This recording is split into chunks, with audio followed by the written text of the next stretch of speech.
ஆல்ரெடியே வந்துட்டு ருத்ராஜுக்கு வந்துட்டு ஒரு ப்ரெஷர் தான். லாஸ்ட் சீசனே வந்துட்டு பார்த்தோம். நீங்க சொன்ன மாதிரி வந்துட்டு பிரின்சிபல் வந்துட்டு கடைசி பெஞ்சில உட்காந்து பாடம் எடுக்கிற மாதிரி தான். இப்ப திரும்ப வந்துட்டு பிரின்சிபலே டேக் ஓவர் பண்ணும்போது பசங்க எல்லாம் திடீர்னு சைலண்ட் ஆயிருவாங்க. திரும்ப பிரின்சிபல் போய் உட்கார வரும்போது இந்த லீடர் வந்துட்டு கத்திட்டு இருந்தாங்கன்னா அந்த லீடர் என்ன பண்ணுவான் பாவம். இதுக்கு நானே நின்னுட்டு இருந்திருப்பேன்.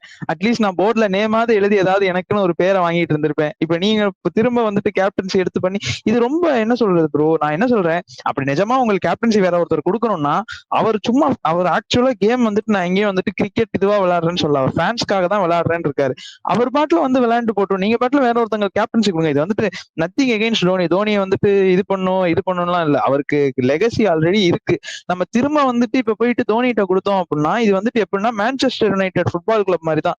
சார் அலெக்ஸ் ஃபெர்கியூசன் போனதுக்கு அப்புறம் அந்த டீம்னால வந்துட்டு பெருசா எதுவுமே பண்ண முடியல. சோ அப்படி இருக்கும்போது அந்த மாதிரி திரும்ப வந்துட்டு தோனி தோனி போயிட்டா நம்மளால ஒன்றும் பண்ண முடியாது அப்படின்னு காட்டுறதுக்கான ஒரு என்ன சொல்றது, இது ரொம்ப ஒரு வீக்னஸ், டீமோட வீக்னஸை காட்டுற மாதிரி ஆயிரும். தோனி இல்லைன்னா முடிஞ்சு சிஎஸ்கே. திரும்ப தோனி வந்தா வின் பண்ண, தோனி ஒன்னும் இல்ல ஒன் சைடராலாம் வேணாம். நாளைக்கு மேட்ச் வின் பண்ணாலே ருத்ராஜுக்கு பிரஷர். அடுத்த மேட்ச் வந்துட்டு தோனியே வின் பண்ணிட்டாரு அப்படின்னு இது போட ஆரம்பிச்சிருவாங்க.